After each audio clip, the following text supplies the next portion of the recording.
I define motivation as the desire to achieve that which you believe to be worthwhile. And many people go through life never getting in touch with their greatness because of the lack of motivation to push themselves, or because they have not found something that they believe to be worthwhile to challenge them. I heard a poem once that said, many a flower has bloomed unceasingly and wasted sweetness upon the cold desert air. It's translated, that means simply that many a talented persons have gone unnoticed, and the world never had a chance to be exposed to their talent because that person did not take the time to begin to express or to demonstrate or to motivate themselves in the direction to bring that which they came into the universe to bring. How can you measure your motivation? How can you evaluate where you are on a scale of 1 to 10? Let's do this for ourselves mentally. How do you rate yourself from 1 to 10? Your mental attitude about yourself, how you feel about you, how you feel about life.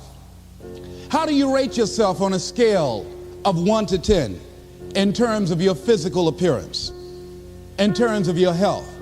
Do you take care of yourself? Are you allowing yourself to get overweight and out of shape? Are you conscious of your health? Are you watching the food that you take into your body? Do you make a deliberate effort to exercise? You know, it was George Burns, he said, we cannot help getting older, but we don't have to get old. And many of us get old before our time because we don't take time to take care of ourselves. Your environment is a very good indicator. On a scale of 1 to 10, is it what you want it to be? Do you find it desirable? Are you satisfied? The job or career that you're involved in. Someone said that 85% of the American public are unhappy with their jobs. Are you spending 8 hours a day just doing time?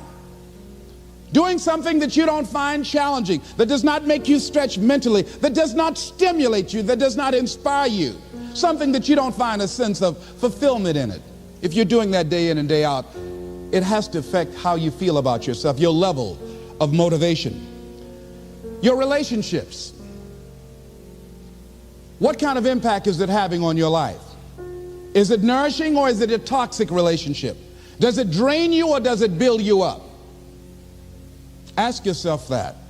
How motivated are you to do something about it? Your contribution, your actions. What are you giving? Many people will leave the universe without a trace. No one will know they were here. And in fact, under their name, we could put under there, not used up. Will anybody know that you came this way? What contribution are you giving? What will you leave? What will be different because you came this way? Someone once said that life is our gift to us that God has given us, and how we live our lives is our gift to God. What kind of gift are you formulating? Is this a gift that you like to take back and do something else before you turn it in? Think about that. What can we do? What are some of the keys that we can begin to use to motivate ourselves when our batteries run low? Because I don't care who you are, I don't care what you do, at some time you are going to get tired. At some time you're going to get in a rut. Seem like nothing you do works out right. And sometimes it just seems like you just don't have the wherewithal or the will to do anything. That sometimes you act like you're punch drunk. You're just wading through life, just doing time day in and day out, looking at non-discriminatory television, anything that's on, just looking. And depressed, feeling powerless, feeling useless, and bored. What do you do? How do you get yourself out of a rut? How do you, when you know you can do more than what you've been doing and you're not doing it and you're discontent with where you are, you get angry at yourself. How do you get out of that rut? How do you motivate yourself? One of the things that we must do is that we must be involved in working on achieving self-mastery. You must work on yourself continuously. Never be satisfied with yourself. Always know that as you invest the effort and time on you, that's the greatest ability that human beings have above animals. See, a dog can't be anything but a dog. Tree can't be anything but a tree. Human being, you've got unlimited potential. You can put effort on you, and by concentrating on you and developing you, you can transform your life wherever you are right now. So you want to work on yourself. You want to read books that inspire you and motivate you. You want to listen to tapes over and over and over again. And I suggest that you listen to tapes when you first get up in the morning. You want to control the spirit of your day. When you first wake up in the morning, your mind is operating at 10.5 wave cycles per second. That's when the subconscious mind is most impressionable. Whatever you hear in the first 20 minutes when you wake up, that will affect the spirit of your day. When you listen to tapes, listen with relaxed belief, believing that this can happen for you. And by listening to them, listen to them over and over and over again, and you will get a breakthrough. You can listen to the same tape for months, and all of a sudden you hear something you never heard before. It have a special meaning for you. Or read the same book over again, and you find some special insight. You said, I can't believe I didn't see that the first time. So you want to be involved in developing yourself. Most people won't do that. Most people won't take that kind of effort and invest that kind of energy in themselves, because they will fall prey to that conversation within. Oh, don't do that. You don't have time. You're too busy. You're too caught up in the rat race. Most people won't do that. Well, they won't take time to go to lectures. They won't take time to go to seminars. They won't take time to go to classes to improve themselves. And as you continue to work on yourself, you will begin to expand your vision of yourself. You'll begin to work towards self-mastery. And you will begin to see it reflect itself in all the dimensions of your life: your mental life, your physical life, your social life, in your relationships, your monetary life. So concentrate on developing yourself. Because if you don't, I guarantee you that you will make a settlement. And most people have. And most of us already have. What kind of settlement have you made with your life? You know, when we make settlements, out of court settlements, you've heard them. That means that you decided to take something less than what you originally wanted to get had you gone into court. And the reason that you settled outside of court is because you didn't believe that you can get it. So you made an out-of-court settlement. Many of us are making in-life settlement. We're settling for less than what we actually deserve. We don't feel good about it, but we make it work in our minds. We'll come up with some kind of excuse to make it all right. What kind of settlement have you made with your life? Many of us settle for less than what we want out of relationships because we don't have the courage to change them. I had a seminar I used to do called "Are You Living Together or Dying Together?" Many people are just dying together. Gladys Knight used to have a song that says, "Neither one of us want to be the first to say goodbye."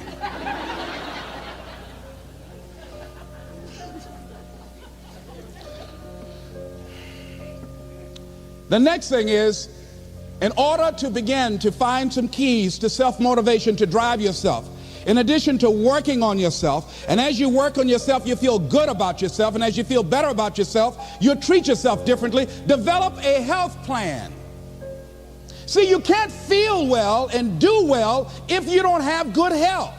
You can't perform if you don't have your health. Your health is valuable. Develop a health plan. A plan that you will follow, because this is the only vehicle that you have to carry you through this experience called life.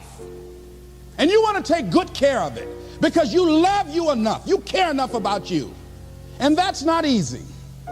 It is not easy having a health plan and sticking to it. But you're worth it doing it again and again and again. I have lost 22 pounds several times. I always do it. I love potato chips. People who know me know I love M&M peanuts. I love peanut butter and jelly sandwiches. I love my mother's sweet potato pie. I love this.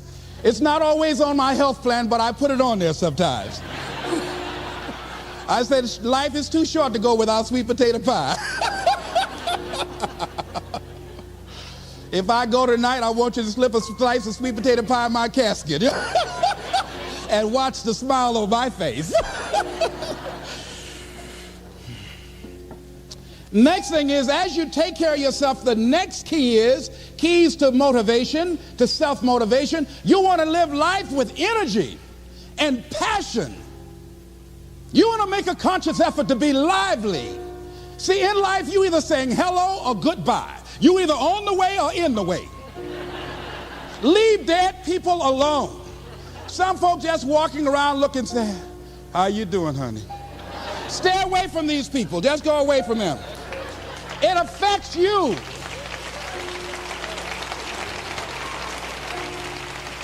You want to smile. You want to be happy. You got a lot to be thankful for. But you watch some of the faces around you every day. And I tell you, some of these faces, they will put you in a depressed state of mind.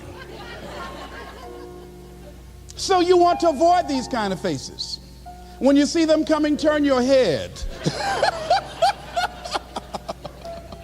Next thing is that you want to monitor your inner conversations. The things that you say to yourself. You want to watch them, and in watching them, you want to take charge. A friend of mine told me this evening, and she did it excellently. She said, I didn't want to come tonight. I was feeling so depressed. And I said, I'm going anyhow. See, that was the conversation. Oh, you really don't feel like it. You really don't need to do it. You don't really need to read anything. Forget all that. That's that inner conversation. Oh, you don't need to worry about trying to go into your own business. Forget that. You can't do that. What if you lose everything you've got? That inner conversation that stops you from doing the things you want to do less, don't do that.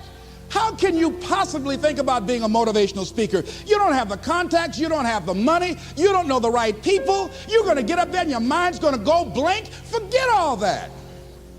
You remember that time you got up before some people and you panicked? You stood up and your mind sat down? Don't you remember? And I said, yes. And then I said, shut up. So you've got to learn to stand up to yourself inside yourself and short circuit, override that conversation that's always going on. 85% of what that conversation will tell you is negative. It's negative. It will tell you you're tired when you really are not tired. It will tell you you can't do it. It will fill you with fear. So you've got to watch that conversation. And when you find it going on, you've got to stand up to it and say, I'm going to do this anyhow. I'm afraid, but I'm afraid not to do it. And I'm not going to let you stop me. The biggest challenge that you will have in life is you. There's an old African proverb that says this, there's no enemy within. The enemy outside can do us no harm. The next thing that is a key to self-motivation is that you've got to ask yourself, what do I want out of life? What do you want out of life? What do you want out of a job? What do you want out of a career? What do you want out of a relationship? What do you want? What gives you your life? How will you know when you got it? What will make you happy? You need to know. You need to start asking yourself some questions. What do I really, really, truly want? You need to be exact about that. Don't be vague. Oh, I just want to be happy. That's too vague. What will make you happy? How will you know when you got it? Zero in on it. Be exact. Be specific.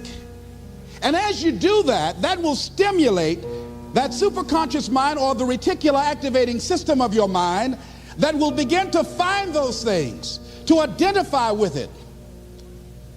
And once you begin to determine that which you want, take the time to write it down. Don't just think about it. Write it down. That is a subjective process that engages the subconscious mind. Write it down. Once you write it down, read it 3 times a day, morning, noon, and night. Why is that important? Because what it will do, it will cause you to focus. It will cause you to concentrate. When that other conversation is going on telling you what you cannot do, telling you all of the impossibilities and all of the obstacles, your concentrating will begin to create a larger vision within yourself, and you'll start looking for and seeing some new opportunities. You start creating some openings for yourself. As you begin to read that every day, day in and day out, that will make you focus. That will discipline your thinking. And you'll get all kind of creative ideas. As I talk to you right now, being involved in this immersion process, you're going to create some openings for yourself. You're going to get some ideas. You're going to feel your adrenaline flowing, and you're going to think about something, some idea you had. You say, I want to go back and I'm going to look at that again from a different vantage point, not from the level of the problem or the obstacles that I encountered, but from a higher vantage point. Because what you will begin to see and to know as I talk to the higher consciousness within you, that you are powerful, that you are a miracle worker. And that inner conversation has conditioned you to believe that you are not. And as you begin to discover the truth of who you are, whatever challenge that you're facing in life, and if you're living, you're facing some challenge, you'll begin to know that you're powerful and that you're a miracle maker. So as you begin to write down exactly what it is that you want, read it every day. The next thing is, see yourself there. How will you feel once you get there? What will the experience be like for you? What will be different? What kind of person do you have to become in order to get there? Visualize yourself there, living the experience. I remember when I ran for state representative in Columbus, Ohio, and I had a lot of people telling me, and you got to watch not only the conversation within, but the conversation without, telling me, Les, you can't possibly win. You can't do that. And I went down to the legislature and I saw myself. I knew what I wanted. I saw myself in the chair. I pointed out the chair that I wanted. I used to go and sit up in the galleries and watch the legislative process. I used to go to the committee meetings and listen to legislation being introduced. I learned how to write legislation, how to amend legislation. I started thinking like a legislator, got up every day dressing, thinking like that, selling myself on it, seeing myself in the legislature. Mr. Speaker, I'm the gentleman from the 29th House District. I'd like to introduce a bill. I went in the legislature, walked around. I had the experience of it. And when I ran and won against overwhelming odds, they were shocked. I won the election even before it was held because I was living it in my mind. You want to see yourself beyond your circumstances. You got a challenge, see yourself beyond your challenge. See yourself with the challenge already resolved. And knowing that all is well, seeing yourself in control and in charge of your destiny, being healthy and happy. The next thing is, it is important in the area of motivating yourself, it's important to know why you're doing it. Because that mind will say, why bother? Why go through all this? This is too hard. No, throw in the towel. It's not worth it. Has it ever said that to you before? Here's how you can handle that. Here's how you override that. Write down 5 reasons why you deserve it. Why do you deserve what you want? Why you? Why do you deserve it? What meaning and value will it bring to your life? What's so different about you that you deserve your goal or this goal? And when you write down those 5 reasons, when you have some down moments, and you're going to have them, when that conversation starts talking to you, and it's going to talk to you, what you will do is you can pull that out and read it, and it will build you up. It will be your rod and your staff to comfort you through some challenging moments, because you're going to have some. Life will knock you between the eyes. It will catch you on the blind side, come out of nowhere, stuff you can't anticipate that will knock the wind out of you. You want to give up. That's why it's important for you to work on yourself, listening to tapes, building yourself up, talking to yourself with power, feeling, and conviction, building yourself up day in and day out, because it's coming. I guarantee you, life is just waiting. Oh, he's doing good now, huh? Very good. I remember I had an experience. I was pursuing my dream, and that's why you have to work on yourself. You don't know what's going to happen. And I was telling people, I had this big rally I had to do, was 5,000 people there. And I said, you must work on yourself. If you want a larger vision, you've got to empower yourself continuously, because life will catch you on the blind side. And after I finished my speech, I got a rousing standing ovation. And I went and called the young lady that I was dating at the time. I said, hey, guess what? I said, they love me. I got a standing ovation. And they were chanting, we want the motivator. We want the motivator. I said, listen, we want the motivator. Do you hear? She said, yes. Les, I need to talk to you. I said, well, wait a minute. You're talking about tough. I was getting off, and I'll be home soon. Les, I heard a voice in the background. Hurry up and tell him. Who's that? Les, you've been gone a lot and there's somebody else. What? And they came in. Les, come on, Mr. Motivator. They want you back out there. Wait a minute, hold a minute. What'd you say? I'm sorry, there's someone else. And I heard the voice say, hang the phone up. Clump. I say, wait a minute. I say, hey, Motivator, come on. They want you. Can't you hear them cheering? I say, okay.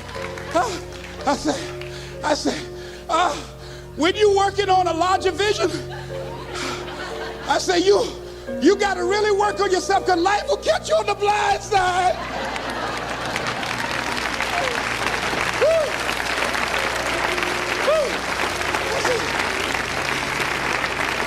I say, you better be ready. And you better make sure you want it because it'll make you cry. And somebody said, the Spirit is on him. Thank you. I was talking till it started blinking the lights. They had to come pull me off. But I said, you got to have a larger vision. You make sure, wait a minute, you make sure you work on yourself. They said, come on, Mr. Brown, come on. Yeah. I went back to my hotel room and loneliness and heartbreak was sitting on the bed, said, are you coming in now? Do you have your larger vision now?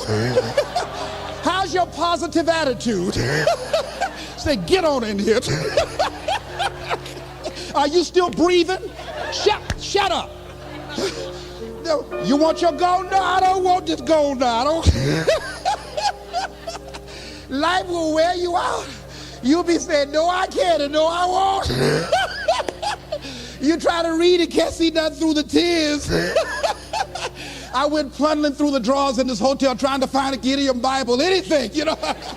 I said, anybody help me. Yahweh, Yahoo, anybody. Boy, I tell you, that's why you got to work on yourself. Because life will send you some curves you cannot anticipate. The next thing is that whatever you do, you want to develop technical mastery.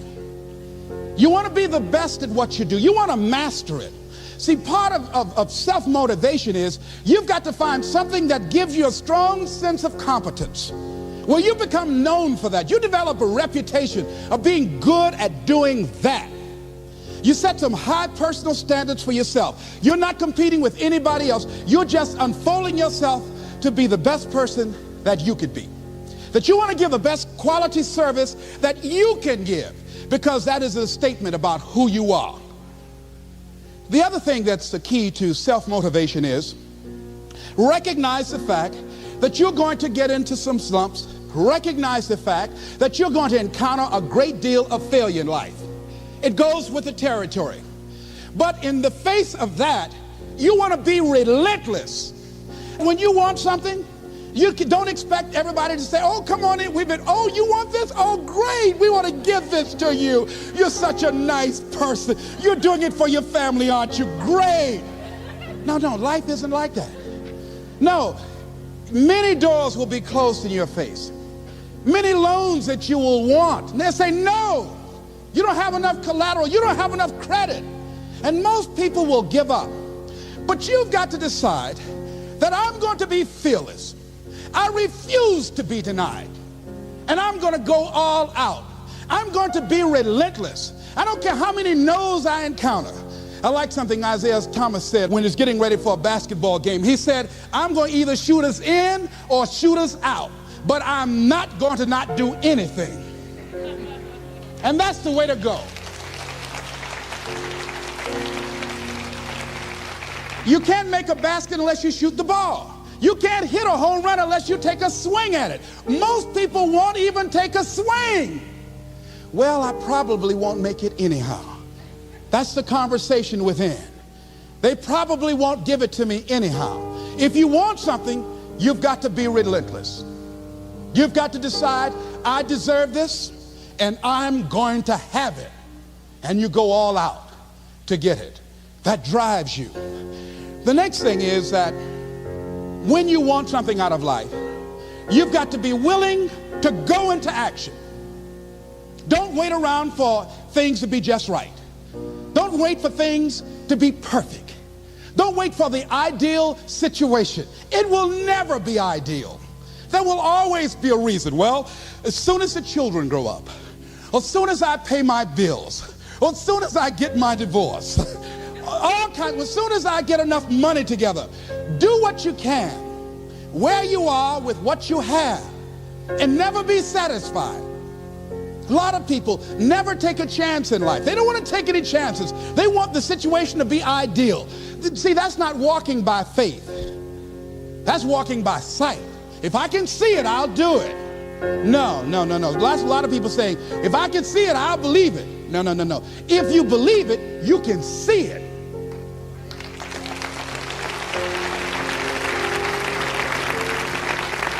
And don't be disturbed because no one else can see it. That's not unusual. That is ordinary. But because you want some different kind of results in your life, you've got to be willing to be unreasonable. If you want unreasonable results in your life, you've got to be willing to be unreasonable. Part of being unreasonable, you don't judge according to appearances. Part of being unreasonable, you can see it because you believe it. That's part of being unreasonable. Part of being unreasonable, you're like Paul who said, you must have the faith to call forth those things that be not as though they were. That's part of being unreasonable. Most people won't do that. Most people say, call me when you get it together. Then I'll support you. The other thing is that one of the keys to self-motivation that empowers you is that you want to find a cause larger than yourself. Find something that you can contribute to. Find something that you can make a difference because you can.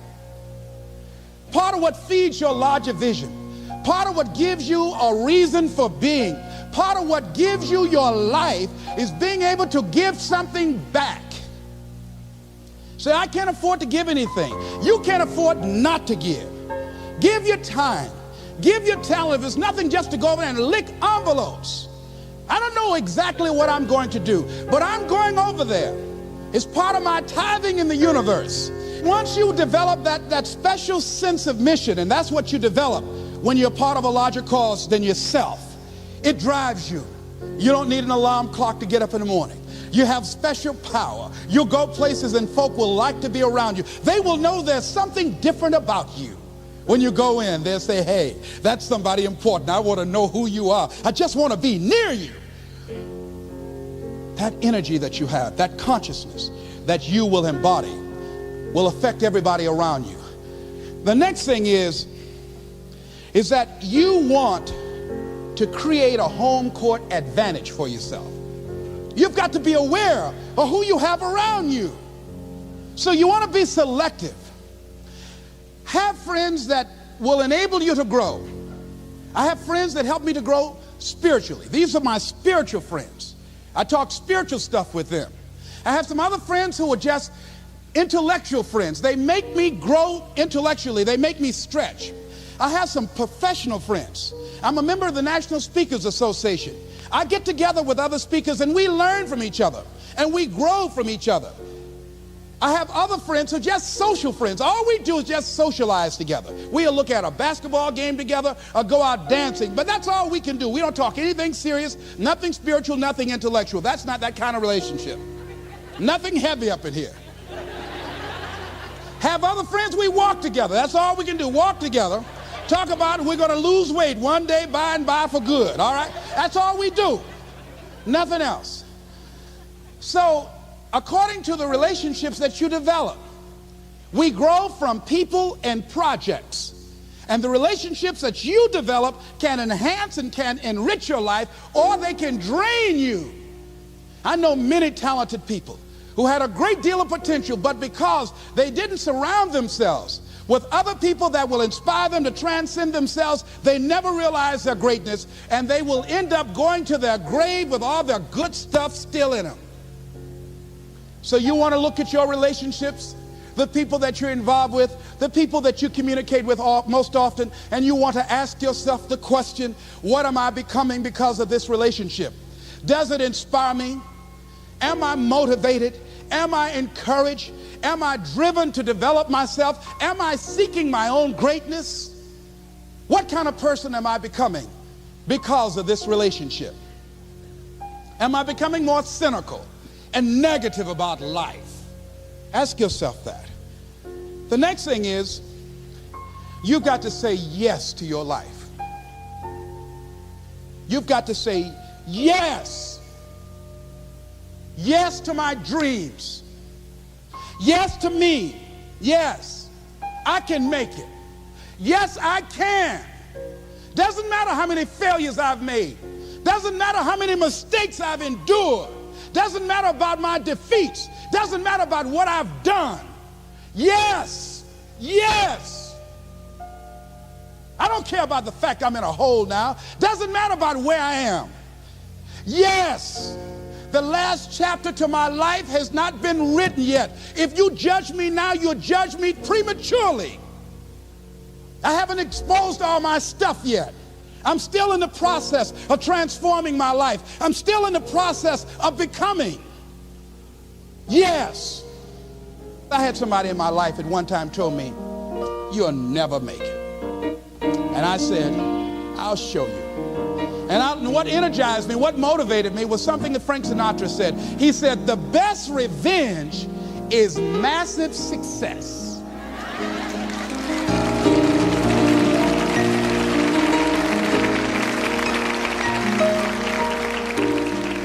I'll show you. You just watch my smoke, as old folks used to say. So say yes. Stand up for your dreams.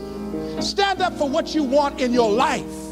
Decide that your life is so meaningful to you, that you love you and you love life so much that you're going to stand up for something you want. I used to have a saying when I was on the radio, stand up for what you believe in, because you can fall for anything.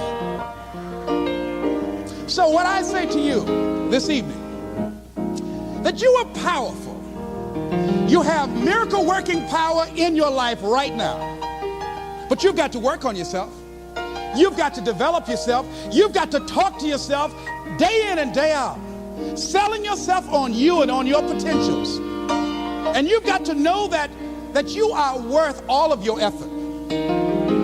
And that the key to your motivation, as you get a larger vision of yourself, is to know that you have something to give. Is to know that you have a reason for being in the universe at this point in time. I want you to stand up for your life right now. Anybody want to stand up for your life? Stand up for your dream? Stand up for your dream.